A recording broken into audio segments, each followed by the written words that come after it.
దొంగ ఫ్యాక్టరీలు నడుపుతా ఉంటే చంద్రబాబు నాయుడు ప్రభుత్వం, చంద్రబాబు నాయుడు నాయకులు నడుపుతా ఉంటే అక్కడికి వెళ్ళి నేను పట్టుకుని ఇది నారావారి సారా అని నేను చెప్తే తిరిగి నా మీదే దొంగ కేసు పెట్టి 83 రోజులు జైల్లో పెట్టించావు చంద్రబాబు నాయుడు.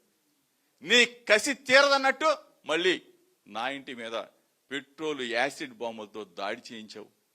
అంటే ఆ రోజు ఏమన్నా మీ అబ్బాయికి కల్తీ లడ్డు విషయంలో అసత్యాలు చేస్తున్నారు, అబద్ధాలు మాట్లాడుతా ఉన్నారు. మీ అబ్బాయి లోకేష్కి చిప్పు దొబ్బిందా అంటే బాంబులతో దాడి చేస్తారా? ఇంత ఘోరమైన ఒక పక్కన రమేష్ మీద, ఒక పక్కన రజనమ్మ మీద, ఒక మెక్క నా మీద, బలహీన వర్గాల మీద, మా మీద అందరి మీద దాడులు చేస్తే మీ మీద పారిపోతాం అనుకున్నావా?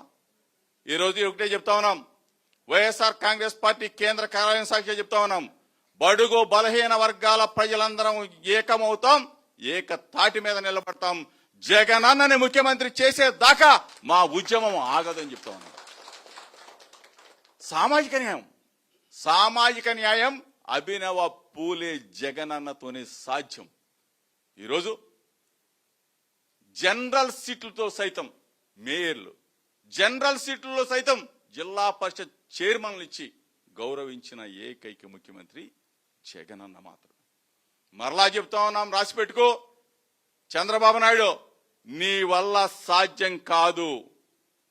బలహీన వర్గాల సామాజిక న్యాయం, ఎస్సీ ఎస్టీ బీసీ మైనార్టీల సామాజిక న్యాయం జగనన్నతోనే సాధ్యమవుద్ది. జగనన్నే అభినవ్ పూలే. ఈరోజు మా పూలే గారి సాక్షిగా మేమందరం కూడా ఒక శపథం చేస్తా ఉన్నాం, జగనన్న ముఖ్యమంత్రి అయితేనే, ఏ విధంగా అయితే ఆ రోజున సామాజిక న్యాయానికి ఆయన పెద్దపీట వేశారో, రేపు రాబోయే జగనన్న 2.0 ప్రభుత్వంలో మరలా చెప్తా ఉన్నాం, బడుగు బలహీన వర్గాలదే రాజ్యాధికారం అధికారం అని చెప్పేసి మరొక్కసారి చెప్తూ, చంద్రబాబు నాయుడు నా సవాల్ అనుకుంటాడా, నా సూచన అనుకుంటాడా, సమాధానం చెప్పే దమ్ము ధైర్యం నీకుంటే చెప్పమని చెప్పేసి నేను అడుగుతూ, రాధాకృష్ణ అన్న మాటల్ని చంద్రబాబు నాయుడికి వినిపించు, రాధాకృష్ణ అన్న మాటల్ని లోకేష్కి వినిపించు. మీకు ఆడబిడ్డలు ఉన్నారు, మీకు కుటుంబాలు ఉన్నాయి, మీకు పిల్లలు ఉన్నారు. అటువంటి రోత భాష, అటువంటి రోత మాటలు మిమ్మల్ని అంటే మీరు ఊరుకుంటారా? అంటే మీ కుటుంబాలను అంటే మీరు ఊరుకుంటారా? ఈరోజు ఒకటే చెప్తా ఉన్నాం, వైఎస్ఆర్ కాంగ్రెస్ పార్టీ కుటుంబం కొన్ని కోట్ల మంది సముదాయం. ఈ కోట్ల మంది గుండెల్ని ఒక కోత పెట్టాడు రాధాకృష్ణ. దయచేసి చెప్తా ఉన్నా,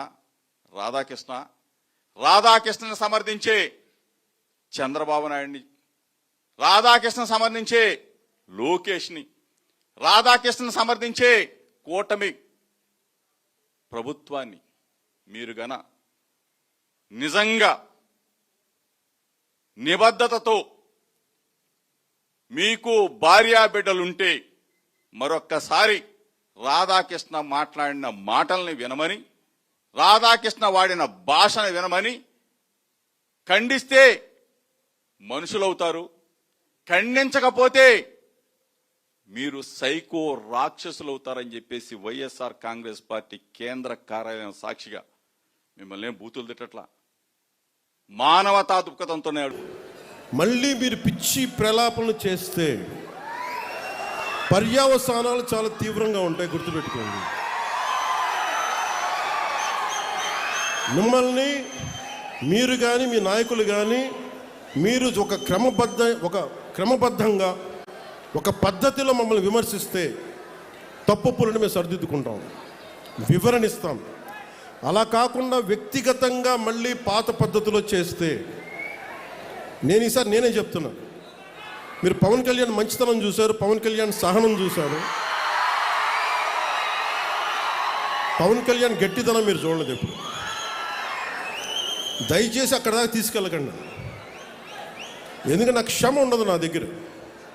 మీలాంటి వాళ్ళకి రిపీటెడ్ అఫెండర్స్కి క్రైమ్ చేసి తప్పించుకుందాం అనుకున్నోడికి, రిపీటెడ్ అఫెండర్స్కి నా దగ్గర క్షమ ఉండదు. చాలా భరిస్తాం, చాలా సహనంతో తీసుకుంటాం.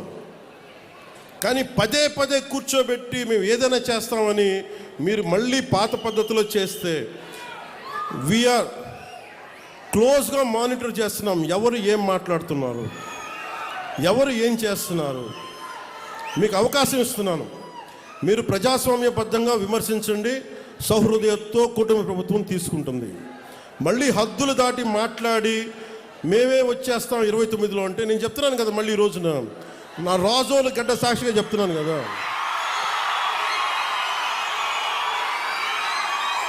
నా రాజోలు గడ్డ సాక్షిగా చెప్తున్నా.